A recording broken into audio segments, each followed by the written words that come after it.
Nous allons passer maintenant donc, à un très beau sujet qui est la technologie au service de l'humanitaire, parce que, comme vous le savez, longtemps, les French Doctors se sont rendus sur le terrain dans le monde entier pour porter secours.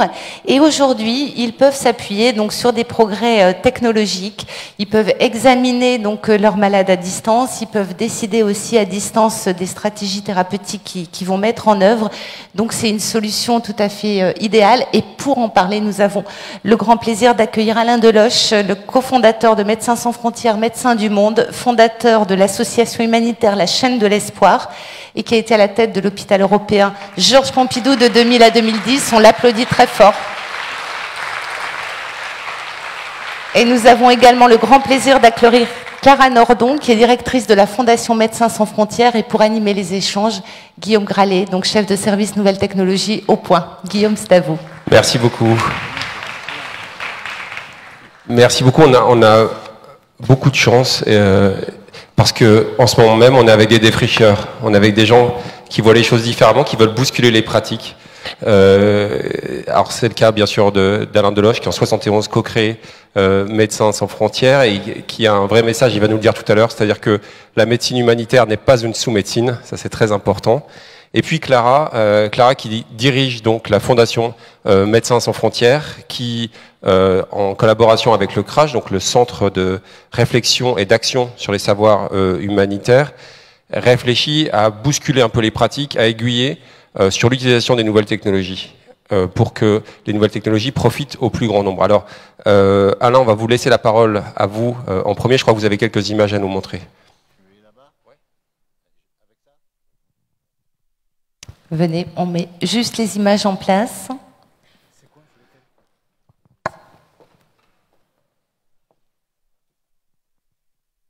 Et donc, Guillaume, on aura aussi une très belle session, puisque je pense qu'on va remettre un très beau prix aussi, juste avant de la conclure. On va remettre un très beau prix, on va parler de plusieurs initiatives également. Allez-y, monsieur le professeur. Je suis très impressionné par Futurapolis Santé. Je vais vous le dire. Vraiment, il y a du monde, un monde qui a l'air intelligent. Donc je sens une bonne ambiance, des bonnes vibrations. Donc, quand Anne Jean-Blanc m'a téléphoné pour me proposer ce titre, j'étais un peu perplexe. C'est vrai que parce que ça pourrait sous-entendre que la médecine humanitaire est à part, est une succursale de la médecine. Non, il n'y a qu'une médecine. Il n'y a qu'une médecine. Alors, s'il n'y a qu'une médecine, tous les progrès de la médecine vont servir à l'humanitaire. C'est évident, c'est ce qui se passe.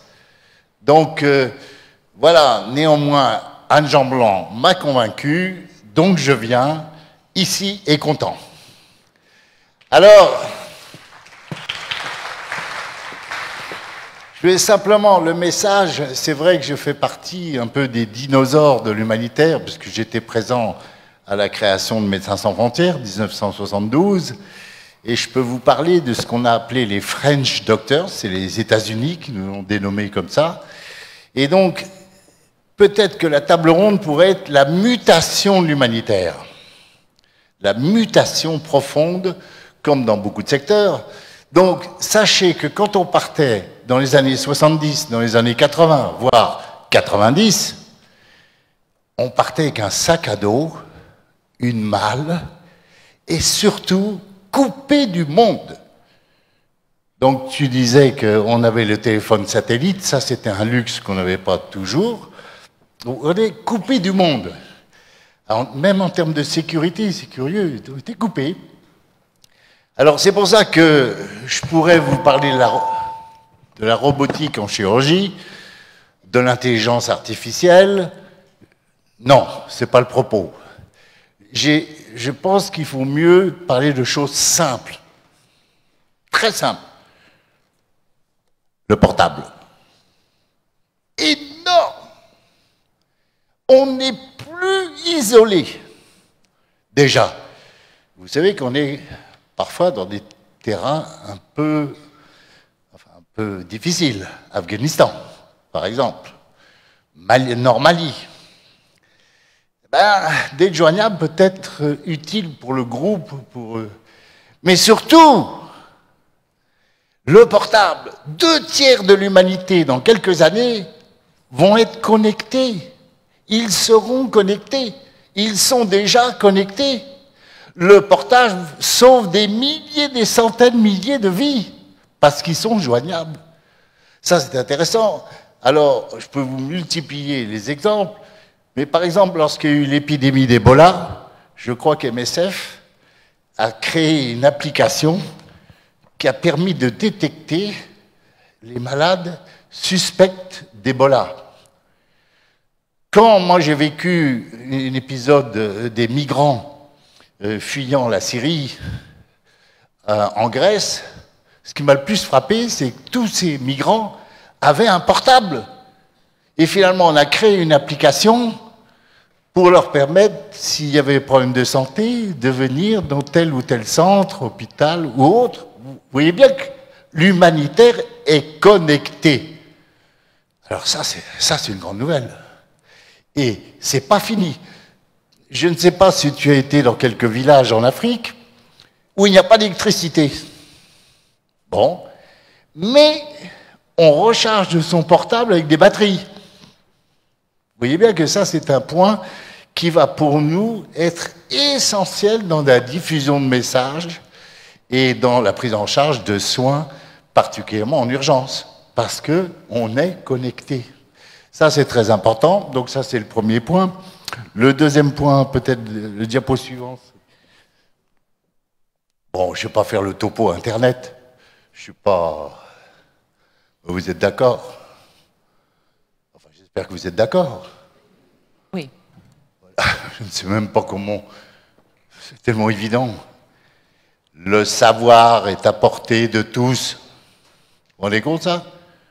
Moi, jeune... Qu'est-ce que je faisais?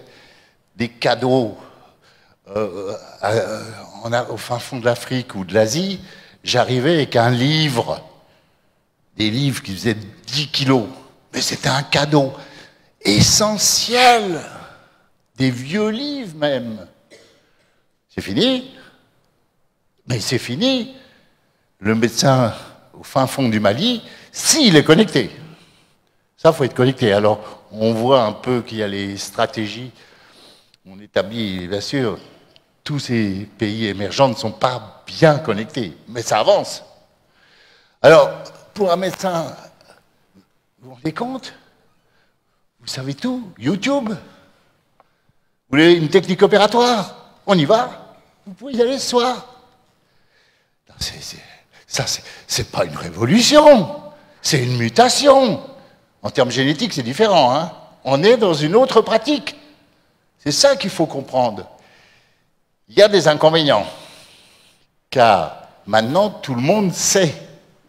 Quand une mère vient à ma consultation avec son enfant cardiaque, beaucoup savent maintenant qu'il y a une solution pour cet enfant. Donc, elle pourrait exiger que cette solution soit appliquée. Vous voyez, vous aggravez le fossé. C'est comme ça, mais tant qu'à faire, il faut mieux que le savoir soit diffusé. Donc, voilà pour Internet. Suivante. Bon, alors là, j'ai décidé de prendre des exemples simples pour illustrer le propos, sinon j'en ai pour 2 heures. J'ai pas 2 heures, hein. Pas tout à fait. Non, pas tout à fait, c'est dommage. Parce que là, je vous sens bien... Et oui, c'est dommage, mais c'est vraiment quelques minutes. Mais ça va aller vite. Donc ça, regardez les progrès technologiques. Ce que vous voyez, c'est un écho portable. Un petit écho qui a la taille d'un ordinateur. C'est l'armée américaine qui l'a inventé. Mais c'est une révolution. Je peux aller faire des échos d'enfants dans tous les villages. Portable, batterie, parfait. Alors, pour illustrer encore le propos et plus simple, je vais passer mon film. J'ai le temps? Ah oui. Oui, oui. Vous avez 3 minutes? Oui. 3 minutes. Ça illustre tout. J'aimerais qu'on garde le son. C'est possible? Oui, ça doit être possible, absolument. Et j'appuie sur où, là? Parce que je ne suis pas connecté, là. Regardez, vous avez un technicien qui se précipite vers vous et c'est parti. Regardez ce film, on comprend tout. Il y a le son? Ah, il n'y a pas le son. Il arrive. C'est bête parce qu'on voit Sidi, grand cardiopédiatre de Necker. Ah ben, il ne parle pas. Je vais parler à sa place. Bon, voilà Daniel Sidi qui est connecté de son bureau à Paris avec un cardiologue du Cambodge. C'est pas délayé, c'est en direct. Hein. Alors, voilà le Cambodge. Et nous, on connaît bien les médecins sur place, à l'hôpital Calmette, et qui sont en relation directe. Donc, c'est plus que de la télémédecine, ça, vous voyez, c'est de la télécompétence médicale. Ce qui est important, c'est pas qu'on puisse établir une connexion, c'est qu'on met Daniel Sidi, grand cardiopédiatre, au service des médecins cambodgiens. Vous voyez, voilà l'enfant au Cambodge. C'est dommage qu'on n'entende pas le son, parce que Daniel Sidi est un peu professoral. Il dit, vous voyez, ce qu'il faut faire. Donc on diagnostique et on dit ce qu'il faut faire en direct. Donc voilà, il n'y a pas le son. Mais il est très professoral. On voit qu'il est très professoral. Bon, ben ça va, quoi, on l'a vu. Vous avez compris, hein? C'est évident. Non, ce qui est formidable, vous vous rendez compte, c'est que nous, le mercredi, on est en connexion avec l'Afghanistan, on est en connexion avec Phnom Penh, on est en connexion avec le Mali, etc., etc. Donc la télémédecine, c'est ça, quoi. On est en rapprochement permanent. Donc voilà, l'autre film, il est trop long, donc je le passe. Oui, on a une plateforme, mais ça c'est trop technique. Bon, mais c'est fini, il n'y a pas de son. Ben, je vous remercie. Mais c'est nous qui vous remercions, professeur.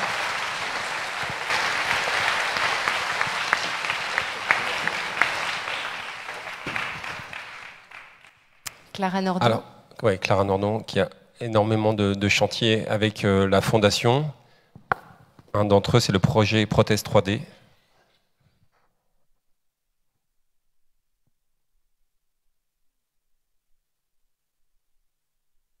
Et là aussi, c'est aussi en termes d'innovation quelque chose de complètement bluffant que vous allez découvrir tout de suite avec les images commentées par Clara.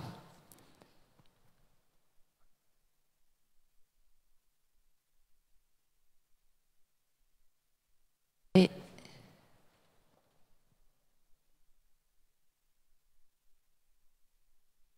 Parfait.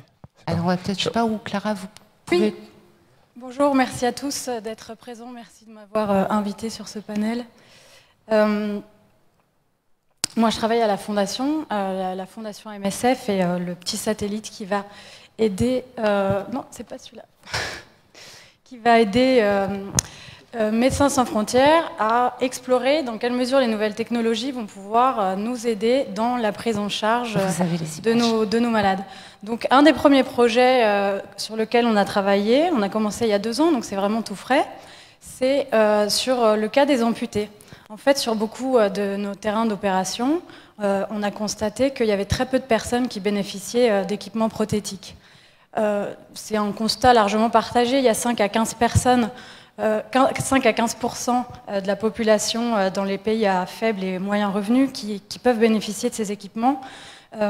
Donc notre approche était de se dire, est-ce que la technologie 3D, le scanner, l'imprimante peuvent nous aider à faciliter l'accès à ces prothèses.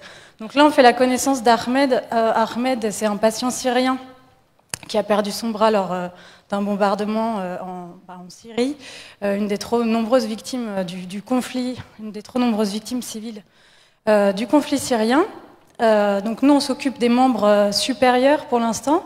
C'est vrai qu'il y a un peu plus d'offres pour les prothèses de membres inférieurs. Et le membre supérieur, évidemment, est assez handicapant aussi pour tout ce qui est mobilité, puisque avec un vélo, pour attraper des béquilles ou pour conduire une voiture, il faut une prise bimanuelle. Ça, c'est l'hôpital dans lequel on travaille, qui est à Amman, où on accueille des blessés de guerre de toute la région et on fait de la chirurgie reconstructive. Donc on a des patients de Syrie, d'Irak, du Yémen et de Palestine. Et le jeune homme que vous avez très vite aperçu, c'est Pierre Moreau, qui est notre responsable clinique.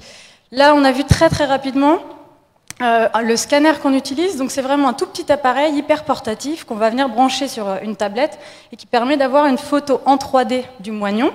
Cette photo, elle peut être retravaillée à distance ou sur place pour pouvoir fabriquer ce qu'on appelle l'emboîture de la prothèse. Le fichier va être modifié puis renvoyé à une imprimante pour pouvoir réaliser l'impression. Ça, c'est un autre type de scanner, un peu plus cher, mais beaucoup plus précis, qu'on utilise aussi, notamment dans le cas des masques de compression pour les brûlés. Le temps d'impression va dépendre de la taille de la pièce qu'on imprime, de 1 heure à 15 heures pour les plus grandes pièces, donc ce n'est pas non plus l'impression de jet. Ça, c'est les différentes parties de la prothèse qui sont constituées donc, de l'emboîture qui vient coller le moignon, l'avant-bras qui est relativement standard, et puis un petit connecteur, et puis la main qu'on imprime maintenant en matière flexible. Parce qu'en fait, au début, quand c'était rigide, ça cassait tout simplement. Donc c'est vrai que le polyuréthane a apporté une grande flexibilité et dans la soquette et dans la main. La dernière partie, elle n'est pas du tout techno. La dernière partie, c'est justement tout le temps qu'on arrive à libérer pour que les praticiens puissent être au contact du patient et aider. Ce n'est pas un plug and play, donc c'est vraiment aider dans l'appropriation de la prothèse avec voilà, beaucoup d'explicatifs. Donc on explique à Ahmed comment ça a été constitué, pourquoi il y a des petites stries. C'est aussi avec le patient qu'on va déterminer la couleur. C'est lui qui va faire le choix de la couleur de la peinture de sa prothèse. Et puis le plus important, parce que ça ne peut pas être que techno, c'est vraiment le fitting, donc c'est l'essayage qui doit être fait avec des professionnels pour pouvoir vérifier qu'il n'y a pas de zone de frottement. Parce que dans nos cas, à nous, c'est beaucoup plus grave et beaucoup plus compliqué pour pouvoir faire revenir le patient. Donc il faut vraiment qu'on ait un dispositif qui soit totalement adapté, sinon on pourrait causer plus de mal que de bien. Les avantages de la techno, donc c'est avant tout, c'est le rapport que les patients nous ont fait sur ces 2 dernières années, c'est avant tout le confort de cette nouvelle socket et de cette nouvelle emboîture, parce que justement la flexibilité apporte un très grand confort et le dispositif en entier est beaucoup plus léger. Donc on a un temps de port qui est quand même assez relativement important. La deuxième chose, c'est que la technologie va nous permettre de modéliser une main qui va être adaptée aux besoins spécifiques du patient. Donc ça, c'est Ibrahim. Ibrahim était chauffeur d'ambulance en Syrie. Lui aussi a perdu son bras lors des bombardements. Il nous a dit, moi, je veux absolument quelque chose qui clipse et qui déclipse le volant parce que j'ai perdu mon gagne-pain, je ne peux plus travailler et il faut que j'arrive à changer les vitesses, donc j'ai besoin d'une prise solide. Donc on a pu dessiner quelque chose avec des ingénieurs qui étaient à distance. On a consulté plusieurs personnes pour avoir un design qui permette de clipser et de déclipser. Le troisième avantage, c'est le coût. On a des prothèses en coût de revient de matériel qui sont entre 20 et 50 euros, contre plusieurs centaines, voire milliers d'euros pour des prothèses réalisées de manière conventionnelle. La dernière chose, c'est le grand bouleversement de cette technologie. C'est avant tout la capacité de demander à des experts qui sont trop peu nombreux, qui sont les orthoprothésistes, d'intervenir. Donc ils peuvent être à Amman, mais ils peuvent être aussi à New York, à San Francisco, à Paris. Et c'est ça la grande force, et c'est ça qui va permettre de dépasser le manque d'experts, en fait, et qui va permettre d'équiper plus de personnes. Maintenant que vous êtes... J'ai parlé un peu vite parce que c'est très très saccadé comme film, donc j'espère que vous m'avez un peu suivi. Mais maintenant que vous êtes habitués, je vais pouvoir vous montrer ce qu'on fait aussi en utilisant exactement la même technique, le même procédé, le même déroulé. On va s'attaquer à un autre soin qui est un peu négligé aujourd'hui dans nos théâtres d'opération, qui est le soin de la brûlure. La brûlure, une des complications de la brûlure, c'est l'hypertrophie cicatricielle. Et pour l'éviter, il va falloir appliquer une compression assez précoce et prolongée de la brûlure. Donc ici en France, quand on est traité sur des brûlures au niveau du visage ou du cou, qui sont assez graves évidemment, on va avoir ce qu'on appelle un masque qui va venir comprimer, qu'il va falloir porter pendant 12 à 24 mois et qui va permettre d'avoir, in fine, une belle récupération, et fonctionnelle et motricité, mais aussi esthétique. Donc là, on utilise exactement la même chose. On a une personne qui peut être peu qualifiée, comme moi, qui peut réaliser le scanner du visage, quand avant, on était obligé de réaliser une prise d'empreinte avec des bandes plâtrées, un peu chaudes, un peu inconfortables, qu'il faut ensuite faire sécher et qui demandent beaucoup de technicité. Là, on fait un scanner qu'on peut réaliser en 15 secondes. Ensuite, ce scanner, on va avoir une image, un fichier digitalisé en 3 dimensions du visage. Et ce scanner il peut être envoyé à des experts. Et aujourd'hui, on travaille avec des experts de la brûlure et des soins de suite, avec le centre Léon Bérard, qui est à Hyères. Et c'est eux qui nous ont aidés très rapidement. Ils ont une petite équipe, ils ont reçu le fichier, ils nous ont aidés à modifier le fichier pour bien pouvoir marquer les points d'appui, parce que c'est ensuite sur ce fichier modifié à droite qu'on va pouvoir réaliser le masque qui va du coup faire les bonnes compressions là où il faut. Donc ensuite, on peut imprimer dans n'importe quel matériel, on s'en fiche, puisque de toute façon, le masque, on ne va pas le garder. On imprime la photo de droite que je vous avais montrée, qui est modifiée. On va couler le plâtre dedans. Et ensuite, de manière tout à fait conventionnelle, on prend une plaque en thermoformée qu'on va appliquer sur, comme l'image en bas à droite, qu'on va appliquer sur le masque en plâtre, qui a déjà été modifié, qui comporte les modifications. Ça, c'est ce qui est utilisé aujourd'hui quand on soigne la brûlure dans les pays à faible et moyen revenu. C'est un masque de compression en textile qui comporte pas mal de désavantages. C'est la seule chose qui existe bien souvent. Et ça, c'est ce qu'on arrive à réaliser avec la technologie dont je vous ai parlé. Et le résultat, c'est que cette petite patiente qui est une brûlée syrienne, Mariam, ça c'est avant le port du masque. Et juste après 3 mois de port, on voit déjà un impact assez important sur la réduction des cicatrices. Voilà, je vous remercie. Merci et bravo. Merci beaucoup.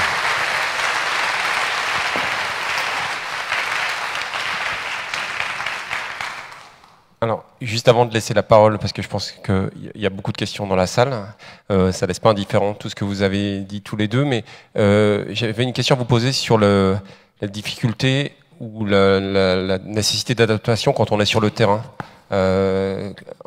Comment on choisit les technologies? Clara Nordon, avant de diriger la fondation, vous avez été beaucoup sur le terrain pour Médecins sans frontières, vous avez été au Yémen, en République démocratique du Congo, au Bangladesh. Est-ce que toutes les technologies peuvent être utilisées partout? Et comment on réussit à ne pas faire une médecine au rabais, justement?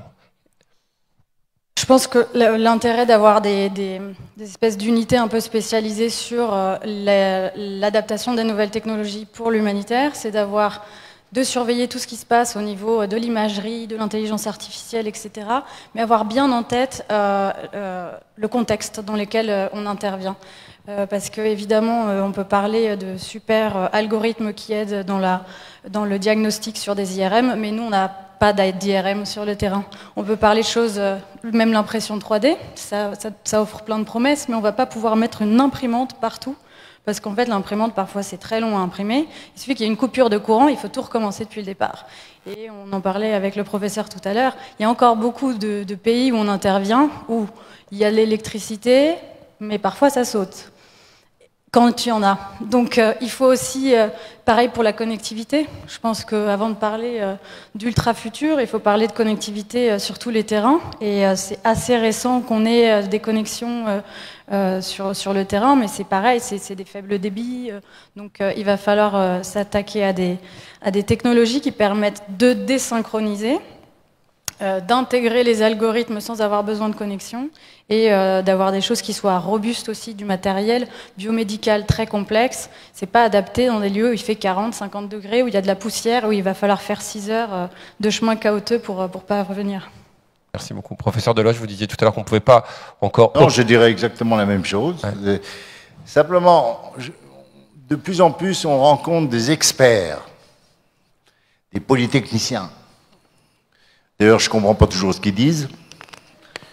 Mais surtout, ne pas perdre de vue la réalité des terrains. L'électricité, c'est un miracle dans certains pays. Miracle. Il y a 5 pales dans la journée. Je ne vous parle pas de la connectivité Internet. Vous arrivez avec une grande idée, mais il n'y a pas d'Internet. Qu'est-ce que vous faites? Vous avez acheté une box à Orange? Si Orange est là. Non, mais il n'y a jamais perdre de vue la réalité. Mais je ne suis pas du tout pessimiste. Ça avance. Ça avance. C'est formidable. On le sent très, très bien. Mais je me méfie des experts. Moi, je suis un praticien. Je suis un médecin. Moi, voilà. J'essaye de soigner au mieux. Mais il ne faut pas m'engager dans quelque chose On dit oui, la robotique en chirurgie. Est-ce qu'on peut envoyer le robot au Mali? J'ai dit attendez, pour envoyer le robot au Mali, on envoie un chirurgien de Toulouse ou de Montpellier. C'est mieux que le robot. Alors on ne peut pas encore opérer à distance. Par contre, en termes de diagnostic, l'intelligence artificielle a quand même des belles perspectives, Clara. Revenir très rapidement sur ce que le professeur disait, c'est l'important, c'est de nous, humanitaires, on n'est pas là pour faire la promotion de la tech. Et on n'est pas là pour servir d'alibi non plus. Donc il ne faut pas se laisser bercer par le wow effect. On n'est pas là pour essayer de trouver quelque chose. On est là avant tout pour essayer de résoudre une problématique de terrain. Et parfois c'est des choses très low-tech, et parfois c'est de la débrouillardise. Et très souvent ça n'a rien à voir avec la très haute technologie. Ça peut être le reverse engineering, c'est ça? Ça peut être le reverse engineering. C'est-à-dire, on va expliquer, c'est-à-dire que dans des zones de C'est-à-dire forte que nous, contrainte- on a besoin de choses qui sont robustes, très frugales. On n'a pas besoin de la machine et fiable, parce que voilà, c'est pareil, on est au fin fond du Mali, on peut pas demander la pièce livrée en Deliveroo qui manque ou qui vient de péter. Donc il faut des choses qui soient super costauds. Et pareil, on n'a pas besoin de la super machine biomédicale qui fait aussi le café. Il faut que la chose sur laquelle on compte, ça soit robuste et fiable. Donc c'est une autre approche.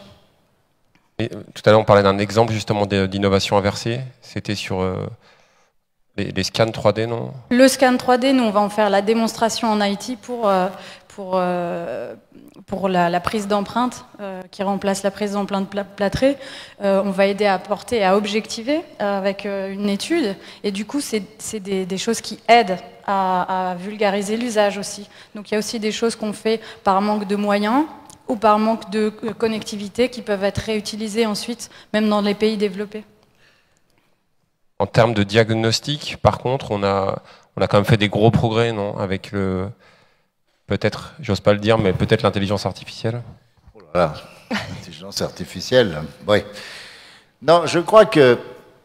Je m'excuse, je voulais dire simplement autre chose. Anne Jean Blanc. Allez-y, allez-y. Je crois que vous le voyez, c'est important, parce qu'ici, il faut tirer à la police, il faut lancer des messages. L'humanitaire est en mutation. D'abord, heureusement, il suffit de le voir, ma voisine, voilà le nouvel humanitaire. Beaucoup de femmes, jeunes, diplômées, pas forcément médecins, qui ont le sens de l'engagement et qui ont des visions très claires du partage. Et ça, c'est très important parce que ça nous entraîne dans un nouveau monde qui est différent d'il y a 20 ans, mais qui est plus professionnel. Donc, quelque part, plus efficace. La simple chose, c'est n'oublions pas le rêve. Là, c'était l'histoire et l'engagement. Donc, sinon, j'ai oublié la question. Non, mais j'en profite, parce qu'on est là pour passer des messages que oui. La Fondation Médecins Sans Frontières... Bah, c'est la clé. Non, mais très concrètement, elle a beaucoup moins de dons cette année que l'année dernière. Ah, c'est l'ISF, ça. Voilà, c'est lié au changement. Voilà. Donc, comment on peut faire pour mobiliser les gens? On peut en parler. Allez-y, alors. L'ISF, c'est une catastrophe pour les fondations. La suppression, en fait. Oui. Quoi? La suppression. La suppression oui. d'ISF. Ah oui, excusez-moi. Vous êtes au courant que l'ISF a été supprimé, quand même.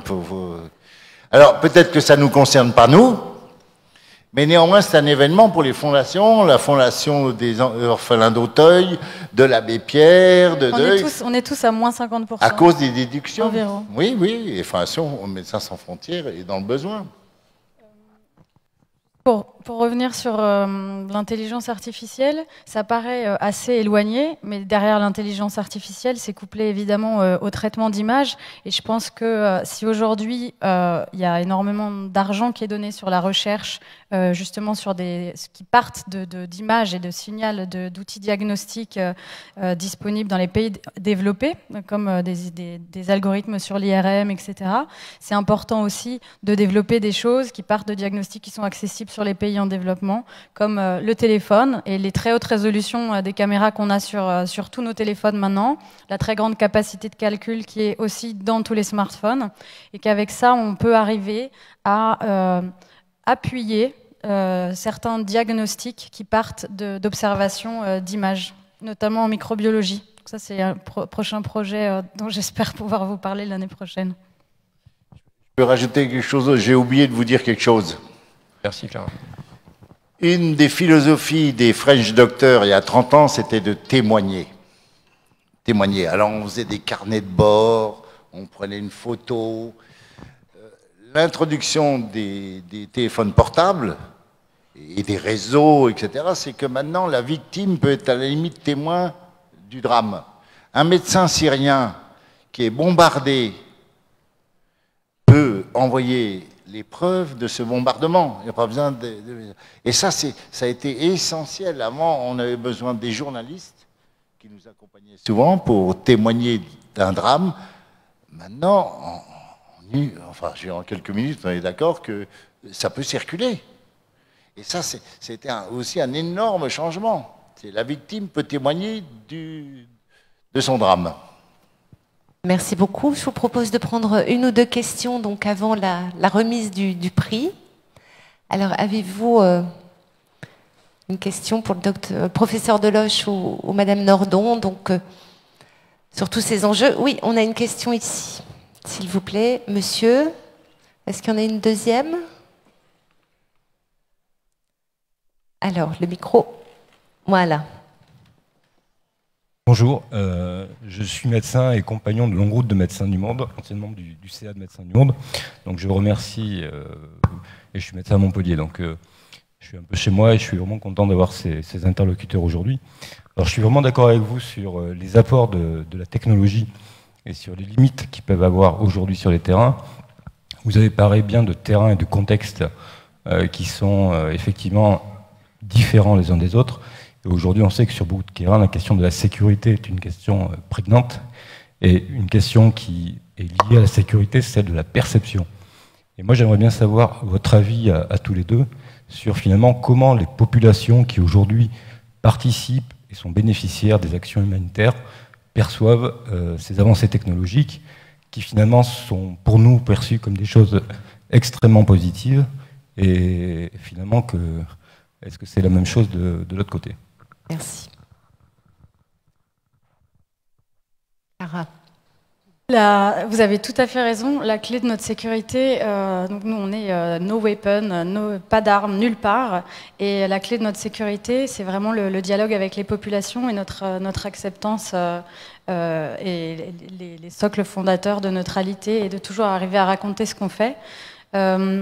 C'est pas seulement sur les nouvelles technologies, l'introduction du préservatif aussi a dû être totalement racontée, expliquée. C'est vrai sur beaucoup de changements de pratiques. Et pour l'instant, il n'y a pas eu de... C'est quand même à faible échelle, toutes ces introductions de nouvelles technologies.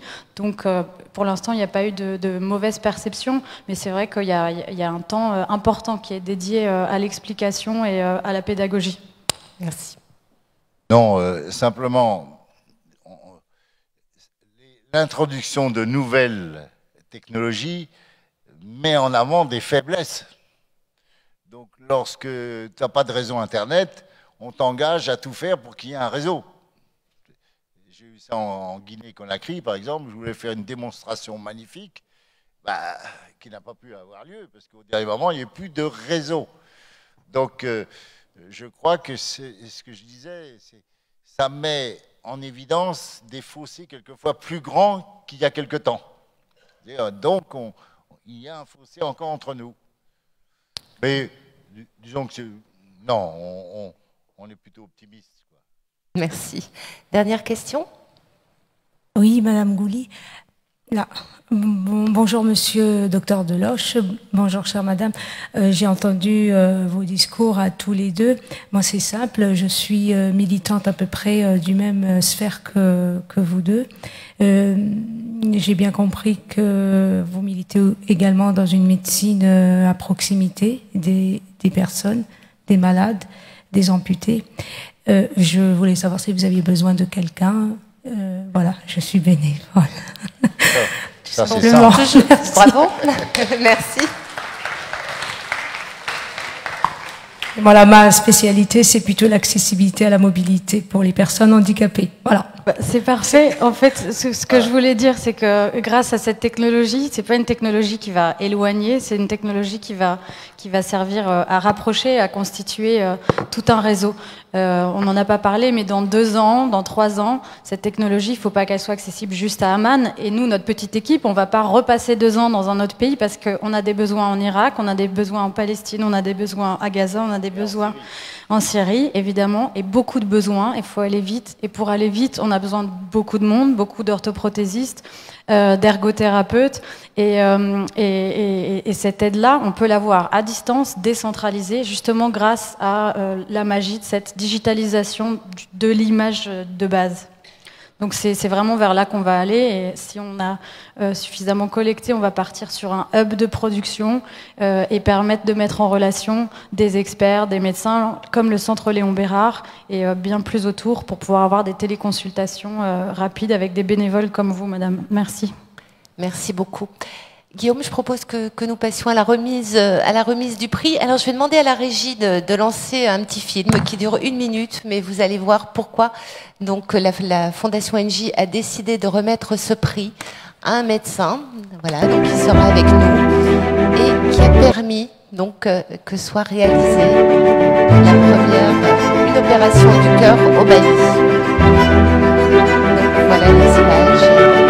Je vais demander à Philippe Perra aussi, déjà, la fondation de bien vouloir monter sur scène. Et le prix va être, que tient Guillaume en main pour le moment, va être remis par le professeur Deloche à ce médecin que vous allez nous présenter. Donc vous allez nous donner le nom déjà.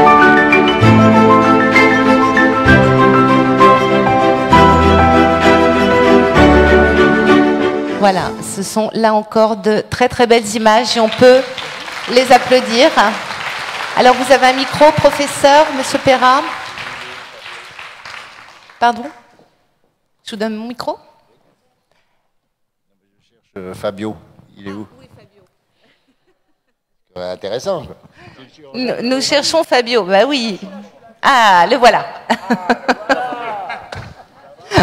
Et on peut, voilà. Il revient du Mali, on vous applaudit. Et il est de Toulouse. Alors on vous laisse, voilà, remettre le chèque. Je ne sais pas si vous voulez un micro peut-être. Voilà, je vous tends le mien. Voilà.